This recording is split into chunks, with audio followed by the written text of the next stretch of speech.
வாணியம்பாடியில் திருநங்கைகளால் கொண்டாடப்படும் தேசத்து மாரியம்மன் கோவில் திருவிழா வெகு விமர்சையாக கொண்டாடப்பட்டது. திருப்பத்தூர் மாவட்டம் வாணியம்பாடி நியூ டவுன் பைபாஸ் சாலையில் அமைந்துள்ள தேசத்து மாரியம்மன் கோவில் திருவிழாவை திருநங்கைகள் ஒன்றிணைந்து கொண்டாடினர். இந்த திருவிழாவில் முதல் நாளான இன்று கணபதி ஹோமம் நடைபெற்றது.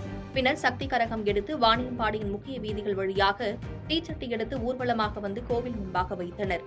இந்த திருவிழாவில் பல்வேறு மாவட்டங்களில் இருந்து ஏராளமான திருநங்கைகள் கலந்து கொண்டனர்.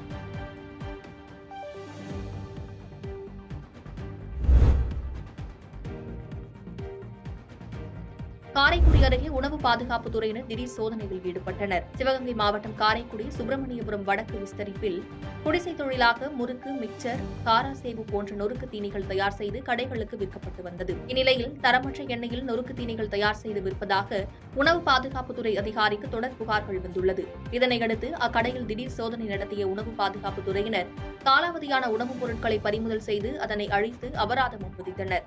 மேலும் ஆய்விற்காக உணவுப் பொருட்களை எடுத்து சென்றனர். இதனால் அப்பகுதியில் சிறிது நேரம் பரபரப்பு ஏற்பட்டது.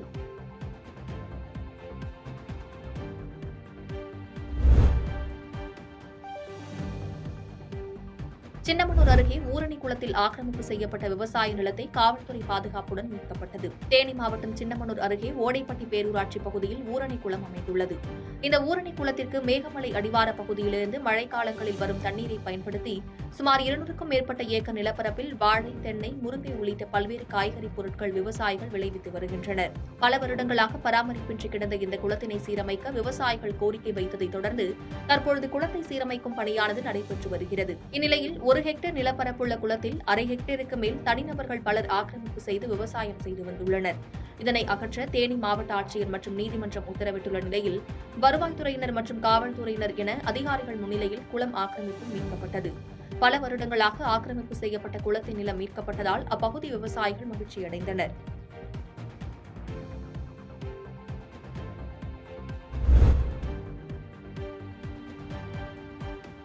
திருவள்ளூர் மாவட்டத்தில் திடீரென பற்றிய தீயில் 50 மீனவர்களுக்கு சொந்தமான 80 லட்சம் ரூபாய் மதிப்பிலான வலைகள் எரிந்து சேதமானதால் அரசு தக்க நடவடிக்கை எடுக்குமாறு மீனவர்கள் சார்பில் கோரிக்கை வைக்கப்பட்டுள்ளது. திருவள்ளூர் மாவட்டம் பழவேற்காடு அடுத்த லைட் ஹவுஸ் ஊராட்சிக்கு உட்பட்ட அரங்கம்குப்பம் கிராமத்தில் நள்ளிரவு 2 மணி அளவில் படகுகள் நிறுத்தும் இடத்திலிருந்து புகை வந்துள்ளது. இதனை கண்ட அக்கம் பக்கத்தினர் அவ்விடத்தில் பார்க்கும்போது புகை பரவி தீ கொழுந்துவிட்டு எரிய தொடங்கியுள்ளது. இதில் மீனவர்கள் வலைக்கு சென்றுவிட்டு கரையில் வைத்திருந்த மீன்பிடி வலைகள் எரிவதைக் கண்டு அதிர்ச்சி அடைந்துள்ளனர். இதுகுறித்து கிராம நிர்வாகிகளிடமும் பொதுமக்களிடமும் தகவல் அளித்ததன் பேரில் அனைவரும் தீயை அணைக்கும் பணியில் ஈடுபட்டுள்ளனர். மேலும் இதுகுறித்து திருப்பாலைவனம் காவல்துறையினருக்கு அளிக்கப்பட்ட தகவலின் அடிப்படையில் காவல்துறையினரும் மீன்வளத்துறை அதிகாரிகளும் பார்வையிட்டு தீ எவ்வாறு பரவியது என்பது குறித்து விசாரணை நடத்தி வருகின்றனர். சுமார் 50 மீனவர்களுக்கு சொந்தமான 80 லட்சம் ரூபாய் மதிப்பிலான வலைகள் எரிந்து சேதமானதால் மீனவர்களின் வாழ்வாதாரம் முற்றிலும் பாதிக்கப்பட்டுள்ளது. இதற்கு உடனடியாக அரசு துறை தக்க நடவடிக்கை எடுக்குமாறு கோரிக்கை வைத்துள்ளனர்.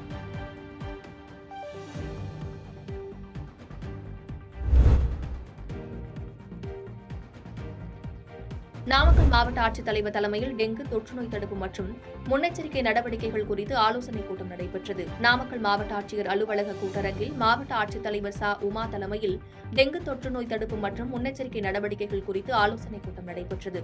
இதில் பேசிய மாவட்ட ஆட்சியர், நாமக்கல் மாவட்டத்தில் டெங்கு மற்றும் தொற்று நோய்கள் பரவாமல் தடுக்க பல்வேறு நடவடிக்கைகள் தீவிரமாக எடுக்கப்பட்டு வருவதாக கூறினார். காய்ச்சல் அறிகுறிகள் தென்பட்டால் உடனடியாக அருகிலுள்ள அரசு மருத்துவமனைக்கு சென்று சோதனை செய்ய வேண்டும் என கூறினார். குறிப்பாக பள்ளி மாணவர்களுக்கு 3 நாட்களுக்கு மேலாக தொடர் காய்ச்சல் இருந்தால் மருத்துவ பரிசோதனை நடவடிக்கை மேற்கொள்ள வேண்டும் எனவும் நிலவேம்பு கசாயம் வழங்க வேண்டும் உள்ளிட்ட அறிவுரைகளை வழங்கினார். பாதகம் செய்பவரை கண்டால் நாம் பயங்கொள்ளலாகாது பாப்பா, மோதி மிதித்து விடு பாப்பா, அவர் முகத்தில் உமிழ்ந்து விடு பாப்பா. அண்மை செய்திகளை உடனுக்குடன் தெரிந்து கொள்ள இணைந்திருங்கள் இயம்நாடு தொலைக்காட்சியுடன்.